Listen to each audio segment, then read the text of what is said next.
Good day sa inyo at nandito tayo ngayon sa Kawasaki Kirin Urdaneta ng Guanzon at titingnan na natin ang ZX4RR na 2026 model.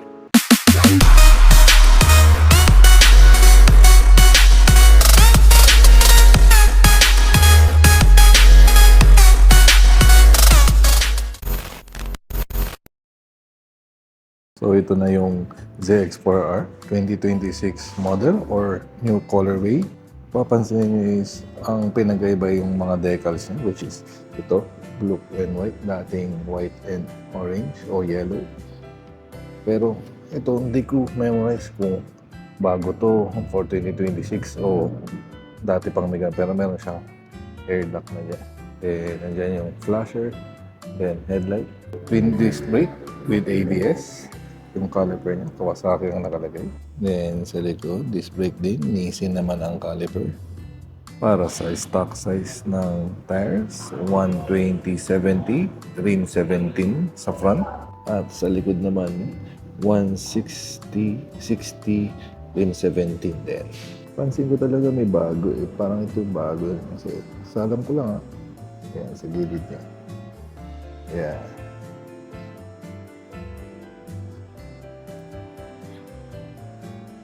Tapos yan, ang headlight. Full LED, high and low. Actually, LED na lahat, pati signal light niya. Ayan ang signal light, LED rin.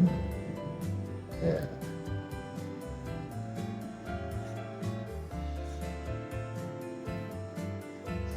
Sa likod, full LED na rin ang signal light. Ganyan ang itsura ng rear light niya. LED. For rear tail light, ganyan pa rin ang itsura. Rear suspension, Showa, adjustable. Ito naman sa left hand switches, high-low, dito yung pass. Mga up and down, per lap, pag nagka-track ka, signal light, horn and hazard, nasa kaliwa. Right hand switch, kill switch and start button, tsaka select button. Low and high setting ng preload sa front. Para sa meter panel, TFT pa rin. Ayan. As a seat height o seat position, I'm a 5'9". Flat foot. Both feet. Ayan. Medyo upright siya. Kaya siya tinawag na sports stool. Hindi siya masyadong dapa na ganyan like Z6. Z6 na dito yung manabela.